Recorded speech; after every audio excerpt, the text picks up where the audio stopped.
इंदौर के अन्नपूर्णा इलाके में रहने वाली आयुष अग्निहोत्री को क्राइम ब्रांच ने गिरफ्तार कर लिया है। आरोपी ने जुलाई 2025 में एक युवती के बारे में अभद्र भाषा वाले लेटर उसके रिश्तेदारों और पड़ोसियों को भेजे थे। पीड़िता ने इसके बाद बाणगंगा थाने में शिकायत की थी। 7 महीने बाद क्राइम ब्रांच को आरोपी का पता चला और शुक्रवार को उसे गिरफ्तार कर लिया।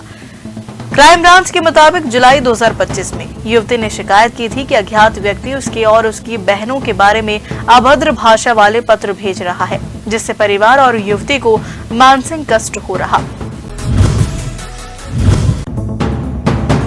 दतिया जिले में अवैध शराब के खिलाफ कार्रवाई के दौरान एक भावुक कर देने वाली घटना सामने आई। पुलिस व आबकारी विभाग की संयुक्त टीम जब पुलरा कंजर क्षेत्र में छापेमारी कर रही थी, तब एक मकान की छत पर 3 माह का शिशु लावारिस हालत में मिला। ठंड और भूख से रोता बच्चा बिना कपड़ों के था, जबकि उसके परिजन पुलिस को देखकर फरार हो गए। मौके पर पुलिस को एक 5 साल का बच्चा और एक 10 साल की बच्ची भी मिली है। एसडीओपी आकांक्षा जैन ने बताया कि बच्ची शिशु की देखभाल कर रही थी, लेकिन मां के बारे में वह सिर्फ इतना ही बता सकती है कि वह कहीं चली गई है। पुलिस ने तुरंत शिशु के लिए दूध और गर्म कपड़ों की व्यवस्था की। एसडीओपी आकांक्षा जैन ने बच्चे को गोद में उठाकर दुलार किया, उसे बोतल से दूध पिलाया और ठंड से बचाने के लिए गर्म कपड़े पहनाए। पुलिस की वर्दी में यह मानवीय रूप देखकर मौके पर मौजूद लोग भी भावुक हो उठे।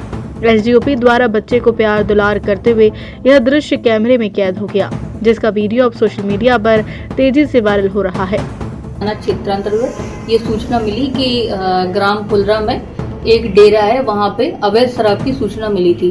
तो उसमें पुलिस और आबकारी विभाग की संयुक्त टीम द्वारा दबिश की योजना थी, जिस दौरान हम करीब 11 बजे के करीब हम दबिश के लिए पहुंचे।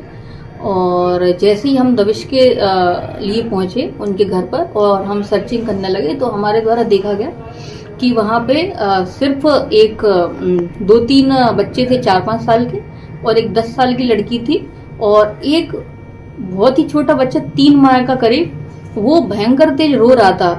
तो बाकी सब लोग तो उनका ध्यान, हमारा प्राथमिक उद्देश्य तो कार्रवाई करने का ही था, तो हम ऑब्वियसली हम सर्चिंग कर रहे थे उनके घर के आसपास। लेकिन जैसे ही मेरी नज़र उस बच्चे पे पड़ी, तो मैंने उस बच्ची से पूछा कि इसकी मम्मी कहाँ गई। तो उस बच्ची ने बोला कि मम्मी पता नहीं कहाँ चली गई इसकी। और तो मैंने कहा ये रो क्यों हो रहा है इतना, तो बोली कि शायद ये भूखा है। तो मैंने कहा कि इसकी मम्मी कब से नहीं है, तो बोली कि 2-3 घंटे से तो पता नहीं कहाँ चली गई मम्मी।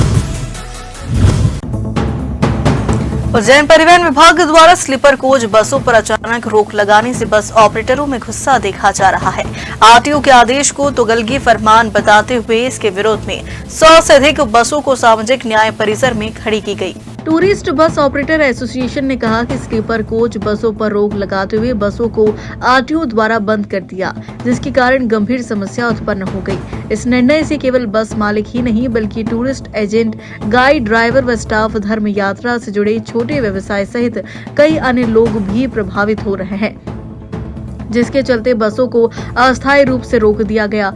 टूरिस्ट बस ऑपरेटरों ने ये कहा कि बसें उज्जैन में ही आरटीओ द्वारा विधिवत पास की गई थी, ऐसे में उन्हें बिना पूर्व सूचना या समय दिए एकदम से बंद कर देना व्यावसायिक रूप से भी और नैतिक रूप से भी उचित नहीं है।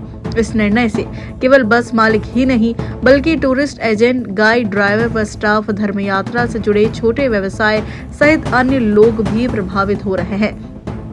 हजारों परिवारों की आजीविका इस कार्य पर निर्भर है। साथ ही इससे धार्मिक यात्राओं की व्यवस्था पर भी सीधा प्रभाव पड़ रहा है। टूरिस्ट बस ऑपरेटर एसोसिएशन ने सभी संबंधित विभागों से निवेदन किया है कि इस निर्णय पर पुनर्विचार किया जाए और उचित समाधान निकाला जाए, ताकि रोजगार और धार्मिक योजनाएं, यात्राओं दोनों की व्यवस्था सुचारू रूप से चल सके। में जो tourist bus operator Madhya Pradesh Ujjain द्वारा, ये क्या है कि हम तीर्थ यात्रा कराते हैं, सिर्फ तीर्थ यात्रा, ना तो लाइन का उपयोग करते हैं हम लोग। दूसरी बात, हमारी बसें क्या है कि 2x2 48 स्लीपर में पास है, और 48 स्लीपर में पास होते हुए जैसे अभी देखिए आज बहुत सारी गाड़ियाँ जो खड़ी है, सभी तरह की आधी गाड़ियाँ कहीं और खड़ी है, एक ही जगह हम क्या असंभव गाड़ियाँ खड़ी नहीं कर सकते हैं। और अगर शासन इस बात को मानता है, राजस्व भी दिया है। दूसरी चीज़, हम लोगों ने गाड़ी का रजिस्ट्रेशन भी कराया है, और रजिस्टर हर महीने टैक्स भी, स्पेयर टैक्स भी हम जमा करते हैं, जो संभावना 11,000 के आसपास हमारा स्पेयर टैक्स है पर गाड़ी के हिसाब से। और कहीं गाड़ी अगर संचालन करते हैं तो गाड़ी के उसके लिए हमें ऑल ओवर इंडिया परमिट दिया जाता है जो तीर्थ यात्रा का है। अभी उसका मिसयूज लाइन वाले भी जो लाइन की गाड़ियाँ चल रही है उस पर भी उसका मिसयूज हो रहा है। वो सिर्फ तीर्थ यात्रा के लिए ऑल ओवर इंडिया परमिट दिया जाता है और उसके बाद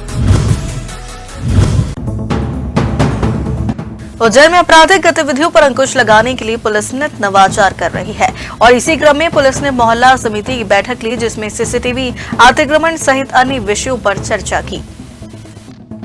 अतिरिक्त सतर्कता एवं सामुदायिक पुलिसिंग को सशक्त बनाने के उद्देश्य से नगर पुलिस अधीक्षक कोतवाली राहुल देशमुख, थाना प्रभारी महाकाल निरीक्षक गगन बादल एवं थाना महाकाल पुलिस बल द्वारा नलिया बाखल रहवासी क्षेत्र में पहुंचकर मोहल्ला समिति बैठक आयोजित की गई।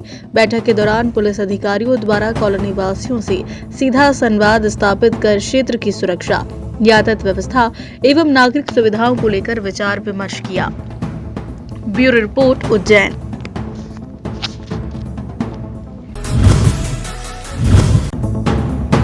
देवास जिले के ग्राम रौजड़ी में शुक्रवार सुबह खेत पर काम कर रहे एक बुजुर्ग व्यक्ति पर तेंदुए ने अचानक ही हमला कर दिया। इस हमले में बुजुर्ग गंभीर रूप से घायल हुआ, जिन्हें तत्काल जिला अस्पताल देवास भर्ती किया, जहां उनका उपचार जारी है। जानकारी के अनुसार ग्राम रोजड़ी निवासी लखन सिंह राजपूत शुक्रवार सुबह अपने खेत में चारा काटने का कार्य कर रहे थे। इसी दौरान पीछे से आए तेंदुए ने उन पर हमला कर दिया। हमले में उनकी पीठ, गर्दन और हाथ में गंभीर चोटें आई हैं। घटना के बाद परिजनों और ग्रामीणों की मदद से घायल को तुरंत जिला अस्पताल देवास लाया गया। डॉक्टरों के अनुसार फिलहाल उनकी हालत स्थिर और सामान्य बताई जा रही है। परिजनों ने बताया कि गांव और आसपास के क्षेत्र में पहले भी 2 से 3 बार तेंदुए की मौजूदगी देखी जा चुकी है, जिससे ग्रामीणों में भय का माहौल है। घटना की सूचना वन विभाग को दी गई है, जिसके बाद वन विभाग की टीम मौके पर पहुंची और तेंदुए की तलाश एवं निगरानी अभियान शुरू। इंदौर में नीट परीक्षा की तैयारी कर रहे 20 वर्षीय छात्र ने फांसी लगाकर खुदकुशी कर ली। बताया जा रहा है कि मृतक छात्र योगेश डावर मूल रूप से बड़वानी जिले का रहने वाला था और इंदौर में किराए पर कमरा लेकर अपने साथी के साथ रहता था। घटना के समय छात्र का साथी अपने गांव गया हुआ था और इसी दौरान योगेश ने फांसी लगाकर आत्महत्या कर ली। मौके पर भौरकुआ पुलिस ने मर्ग कायम कर जांच शुरू कर दी है। मध्य प्रदेश में 77वें गणतंत्र दिवस समारोह का समापन आज परंपरागत बीटिंग द रिट्रीट समारोह के साथ हुआ। यह भव्य आयोजन राजधानी दिल्ली के साथ साथ राजधानी भोपाल में भी आयोजित किया गया। राजधानी भोपाल के जहांगीराबाद स्थित लाल परेड मैदान में शाम 4:30 बजे आयोजित बीटिंग द स्ट्रीट समारोह में प्रदेश के राज्यपाल मंगूभाई पटेल मुख्य अतिथि के रूप में उपस्थित रहे। कार्यक्रम में पुलिस बैंड द्वारा संगीतमय कॉन्सर्ट प्रस्तुत किया। वहीं पुलिस ब्रॉस बैंड और आर्मी बैंड ने आकर्षक डिस्प्ले देकर दर्शकों का मन मोह लिया। पाई बैंड की मनोहारी धुनों ने पूरे माहौल को देशभक्ति के रंग में रंग दिया। पुलिस ब्रॉस बैंड द्वारा शास्त्रीय धुनों के साथ साथ नई और पुरानी हिंदी फिल्मों के लोकप्रिय गीतों की शानदार प्रस्तुति दी गई। पुलिस एवं आर्मी बैंड ने मार्च पास्ट करते हुए बैंडवार एवं सामूहिक प्रस्तुतियां भी दी। बैंड प्रदर्शन के उपरांत गार्ड द्वारा ध्वजारोहण की परंपरा प्रक्रिया संपन्न हुई, जिसे इस बार महिला पुलिस टुकड़ी ने पूरे अनुशासन और गर्व के साथ संपन्न किया। LMG फायर, रंगीन लाइटिंग और आतिशबाजी समारोह के मुख्य आकर्षण रहे।